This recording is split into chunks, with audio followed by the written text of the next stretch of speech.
As we all know, basketball is played on two sides of the floor, and on offense, we're doing pretty alright.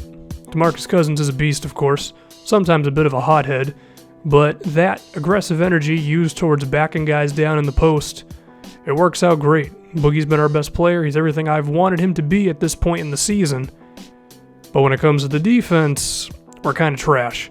And I guess you could consider it a skill how versatile we are in terms of not playing defense, because we'll leave a big man wide open. We'll also have trouble playing one-on-one, and this is me too. This isn't just the CPU sucking, this is me falling asleep. We'll also leave go-to shooters like CJ McCollum wide open.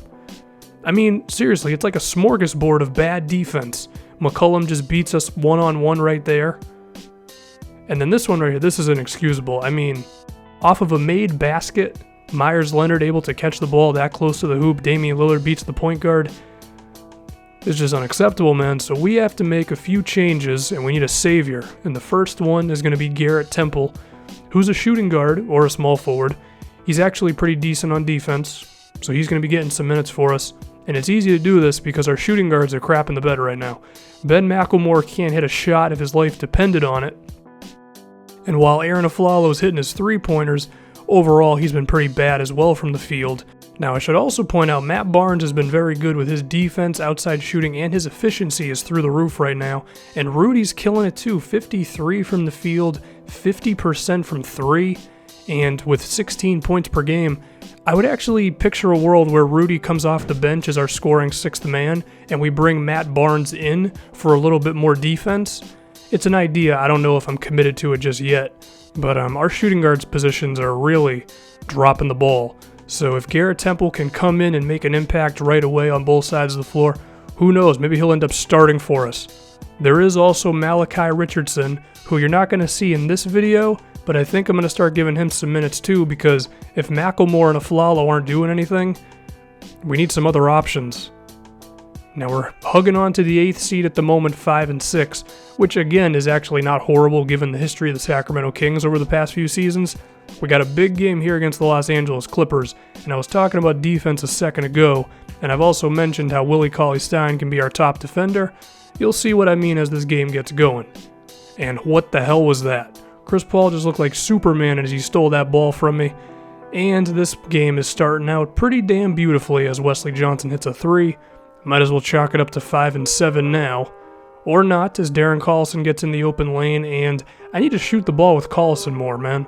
He has ability when it comes to driving inside and hitting open jumpers, and I start to realize that as this game goes along, like, oh yeah, he's pretty damn valuable putting the ball in the basket. Willie Cauley-Stein right there on defense.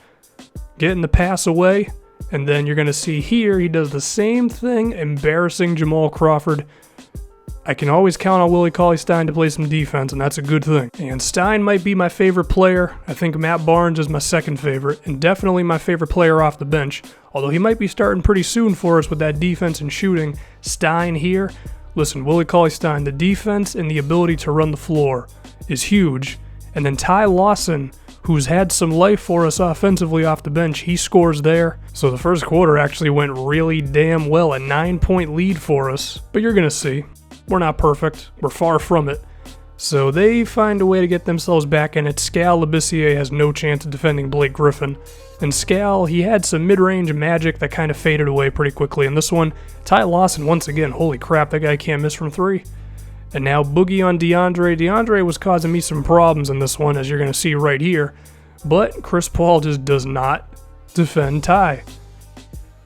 I'm starting to think it's better to have a 75 three-point shooter in 2K17 because the defense leaves him wide open as opposed to an 85 because they always defend him when you're good from three or something, I don't know. Skal missed that one, and well, that's 3 points. JJ Redick wide open, just walk down the other side of the floor right now because that's going in.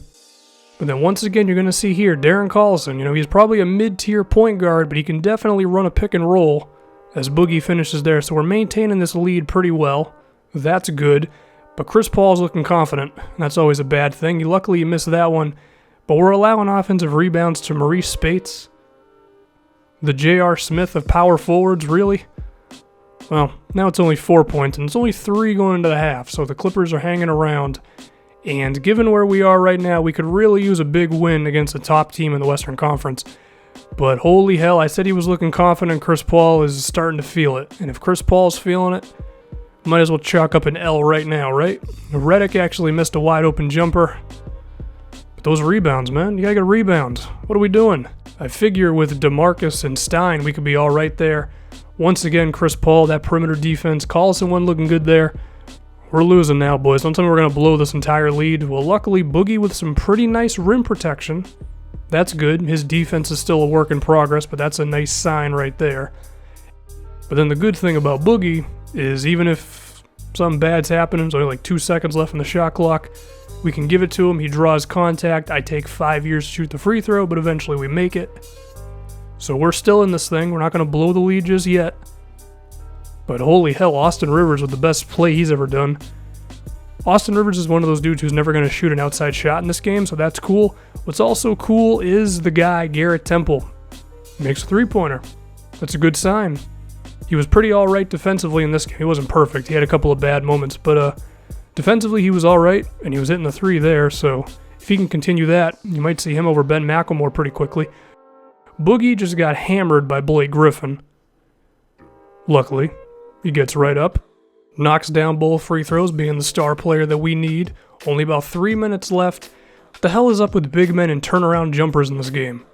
We beat the San Antonio Spurs because all they did was take dumb turnaround jumpers.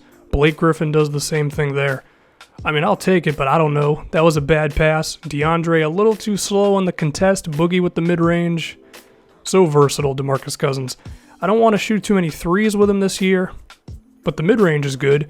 Darren Collison, once again. Listen, Collison's good, man. I learned in this game, we got to shoot the ball with him. And then Willie Cauley-Stein on defense once again. I'm giving player of the game to Willie Cauley-Stein, y'all. The defense that he provided for us in this game, when we were stressing for it, was huge. Boogie with the dagger, not a jumper, but a dunk. Really big win against the Clippers. We made some changes. Garrett Temple got some more minutes. Willie Cauley-Stein was huge as a defensive player. It was a good win. We're 6-6 now. Some things are looking up a little bit. Boogie was, of course, fantastic. I also learned that Darren Collison can be an offensive player. Both of our point guards were really freaking good. Lawson and Collison. Collison had 4 turnovers, but it's cool. Willie Cauley-Stein, though, 3 steals, 3 blocks. He was great for us.